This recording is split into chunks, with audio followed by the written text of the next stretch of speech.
The city night sparkled with vibrant lights. Garlands illuminated the streets outside the window, while cozy cafes glowed with colorful displays, inviting passers-by with their romantic ambience and candlelit tables. Fountains danced with colorful lights.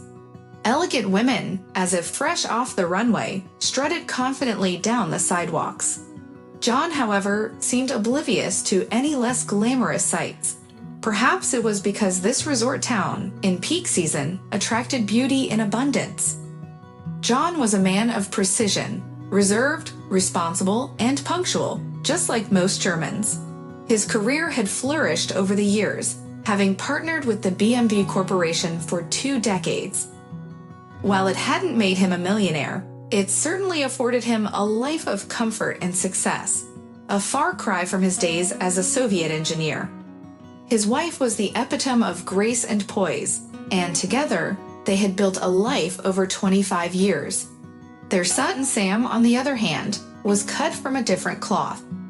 With his grandmother's Slavic roots running deep, Sam struggled to find his place. He dabbled in music, played with a rock band, explored environmental activism, and studied philosophy and political science. Still, under his father's insistence, he became an engineer. Yet recently, Sam declared he would move back to his homeland to contribute to its revival. John, too, had a deep affection for his homeland.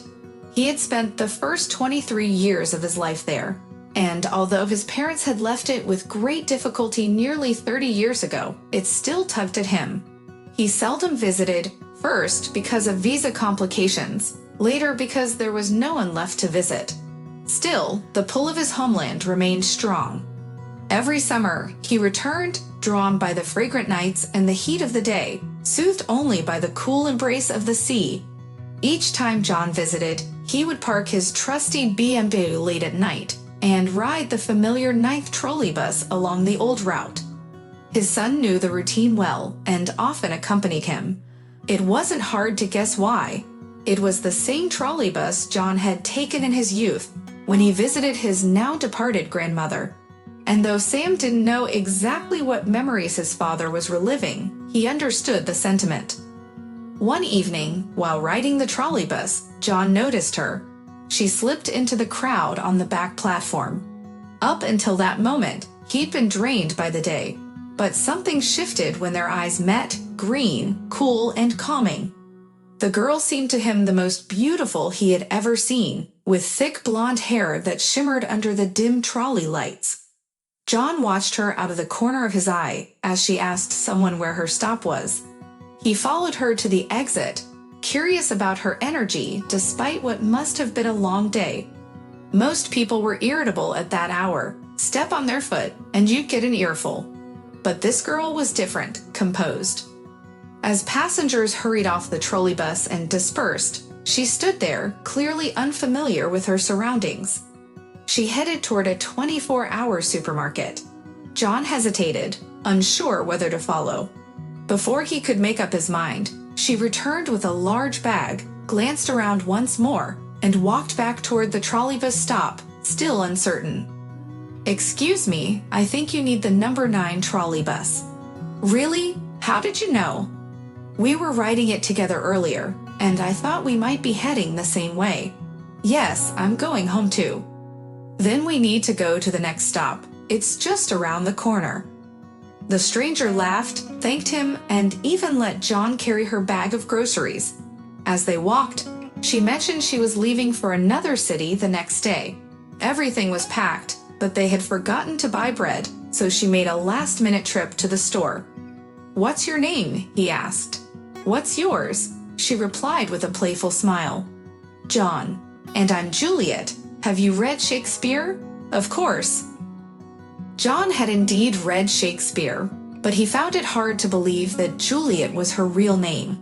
Still, their conversation flowed naturally, and soon they were on first-name terms, as though they'd known each other for years. Normally reserved, John felt unusually comfortable with her.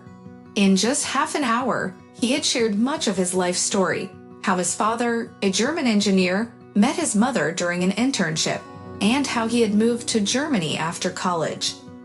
"If you want me to stay, I will," she teased. "Or you can come with me. We've got a couple of months for you to get to know me better." She laughed again, giving him a curious look. Time seemed to freeze for John that evening. He was captivated by her presence, her voice, and her intoxicating scent. Occasionally, their hands or shoulders would brush, an innocent touch that felt like pure bliss. He was surprised at himself. At 23, he'd dated other women and thought he'd been in love before, but this felt different. John had never believed in love at first sight until now. He found himself falling into the depths of her green eyes, wishing the night would never end. Deep down, he knew she was his soulmate. As they walked along the boulevard, Juliet seemed unsurprised that he escorted her the entire way. After all, she had already seen his chivalry in action. But when he asked when they could meet again, she responded cryptically, "I never plan dates. If we're meant to meet again, we will." He didn't argue. He was convinced that she was meant for him. But how would he survive the next 2 weeks while she was away on her hike? No matter, he would endure. Once she returned, he was certain she wouldn't leave him again. He walked her to her door, longing to stay until morning, but knowing she had to leave early. As he leaned in to kiss her goodnight, he touched only her cheek. "I'll wait for you after your hike," he said softly. "We'll meet again when you return." "If fate allows," she replied with a mysterious smile. "It will," he said with certainty. "If we meet again, you'll believe in destiny, marry me, and come with me to Germany. I promise, if we meet again. So this is our destiny." I flew home as if on wings, spending every day for the next 2 weeks visiting my grandmother, reliving our moments together. The boulevard, her bus stop, every word, every glance, every touch. But she wasn't really Juliet at all. Tired of endless suitors, she had made it a rule never to reveal her real name or set dates. Instead, she led the most persistent gentleman to her friend's place rather than her own. If you wanted to find her later, you'd have to search the 9-story building. So today, after saying goodbye to John, I headed up to my friend's apartment. Knowing my friend's penchant for teasing, she greeted me from the doorway with a curious look. Who is he? A German. Truthfully, she had liked John, but her skepticism about men ran deep. Some women fall in love at first sight, but she wasn't one of them. As I recounted the story, her eyes widened in disbelief. Did he propose to you right away? He probably thought I'd leap into his arms. Despite her reservations, she secretly hoped John would find her. She believed in fate. The 2 weeks spent on the hike were tiring but filled with fun and new experiences. Gradually, the image of that charming young man began to fade, and reality set in. Why am I suffering? I'm only 17. It's too early to think about a serious relationship. Mom is right. The most important thing is to study. I won't miss my destiny. When she returned from the hike, Samantha visited her grandmother in the village. By the end of summer, she viewed her encounter with John as a pleasant adventure, one without a sequel. Meanwhile, John was brimming with optimism. Without knowing her phone number or last name, he felt certain he knew the most important detail, her address. After figuring out when she would be back, he bought a massive bouquet of white roses and went to her building. As night fell, he waited, disappointment and anxiety weighing heavy on him. The next day he returned, determined to ask around every apartment in search of his Juliet, but no one recognized the name. That's when despair washed over him. He realized he knew nothing about her, no last name, no address, no school. He only knew she was a first-year student, but there were countless universities in the city. Undeterred, he rode the number 9 trolleybus every day, scanning the faces of girls on the boulevard, wandering the streets and alleys of that neighborhood in hopes of running into her, his one true love, his destiny. His parents called him to see why he was late, but he couldn't bring himself to explain. He was already drowning in hopelessness.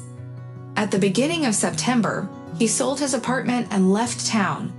He quickly found a job and made new friends, yet he felt a shift within himself. He met Elsa, the only daughter of his father's business partner. She embodied all the qualities of a true German woman: thrifty, calm, patient, and very wealthy. Yet thoughts of marriage hadn't crossed his mind. Previously, he had hoped that love would blossom over time, but now he knew what real feelings were. He longed to experience that again, but couldn't. So 2 years passed. By then, John no longer hoped to see his Juliet. He learned to live without her, cherishing only the memories and dreams she had left behind. 2 years later, John returned to his hometown, cruising through the streets in a black BMW, the only car he recognized now. Perhaps it was because his Juliet once joked, "I can picture you in a black BMW. Maybe you'll only drive a car like that in Germany. It suits you perfectly." Unable to resist the memories, he parked at a familiar bus stop and hopped on a trolleybus. As he rode, uncertainty washed over him.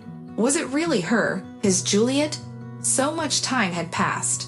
He couldn't take his eyes off the girl who smiled to herself, clearly aware of his gaze. Another admirer, she probably thought, and now he would try to introduce himself. Enough of this. When the girl got off at a stop he recognized, John's heart raced. He followed her off the bus, and she noticed him but didn't stop. "You don't remember me?" he called out. Samantha didn't even glance back, prompting him to think of something more clever to say as he quickened his pace. Juliet. The name stirred something in her. Although she recognized the joke, there was a tone in his voice that made her pause. John caught up with her, took her hand, and looked deeply into her eyes. "Have you forgotten? You said that if we met again, you would marry me." He recounted their encounter and how he had searched for her since she left. As fear faded from her expression, understanding dawned. But why was there no joy in her eyes? Why did pity creep in? "I found you. For these 2 years, all I could think about was you. Now, I won't let you go." "John, you're too late. I'm getting married. My wedding is in a week." He couldn't comprehend it. Did he really expect her to wait 2 years for a fleeting connection? Did she owe him anything? Slowly, reality settled in. There were dreams, and then there was life, real life. "Do you love him?" he asked, desperation creeping into his voice. "Yes, otherwise why would I marry him?" "Be happy. Promise me you'll be happy with him." Why were tears streaming down her face? She loved her fiancé, so why was she crying? John walked away, handsome and dignified, climbing back into his sleek black car. He turned on the headlights and shone them toward her in farewell, lingering for a moment before speeding off, hoping she wouldn't worry for his safety. As he drove, the memories came flooding back, pleasant yet painful. So many years had passed, yet he still couldn't forget her, still unaware of her real name. His life had turned out well, but he couldn't help wondering if he would have been happier with Juliet.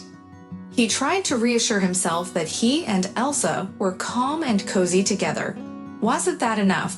And look at their son. Thinking of Sam, John reflected on his son's plans. Sam was getting married too, back in his homeland. Why couldn't he choose a bride from Germany? It was all a bit complicated. Sam was now 23, almost the same age John was when he first thought of marriage. Today, the bride's parents had invited them over for a visit. "Well, let's meet tonight." As they drove through familiar streets, Sam couldn't stop talking. "Dad, you won't believe it. I saw her and just stood there like a zombie until she got off." "Wait, where did she get off from?" "From the trolleybus." "Dad, you're not listening. I was on the number 9 heading to the sports palace for training, and I left my biha at home because you wouldn't let me take it. And then, out of nowhere, there she was, my Juliet." John nearly dropped the steering wheel. "What's your girlfriend's name?" "She's not just a girlfriend, Dad, she's my fiancée. Her name is Juliet." John couldn't believe his ears. Such coincidences didn't just happen. As they drove along the boulevard, he felt a rush of excitement. He stopped near one of the buildings and headed up to the 5th floor. When the door opened, he was greeted by Juliet. a green-eyed girl with long blonde hair. John's heart raced. He could hardly believe his eyes. The girl smiled and extended her hand. Her voice hadn't changed a bit over the years. His imagination began to wander into thoughts of the elixir of youth or the transmigration of souls. But just then, her parents emerged from a nearby room. Everything clicked into place. "This is my father, John, and this is Juliet's mother, Samantha, and her father, Anthony." At first, it felt awkward, but eventually, he got used to calling the former Juliet Samantha and referring to the current Juliet as his daughter. He observed the close-knit relationships within this family and reflected on his own life. How foolish he had been to dwell in dreams for so long, overlooking the love from those around him. Yet, it warmed his heart to think that Samantha had named her daughter after his long-lost love. As they said their goodbyes and planned a visit to Germany, Samantha remarked, "You never know where the route of love will lead you."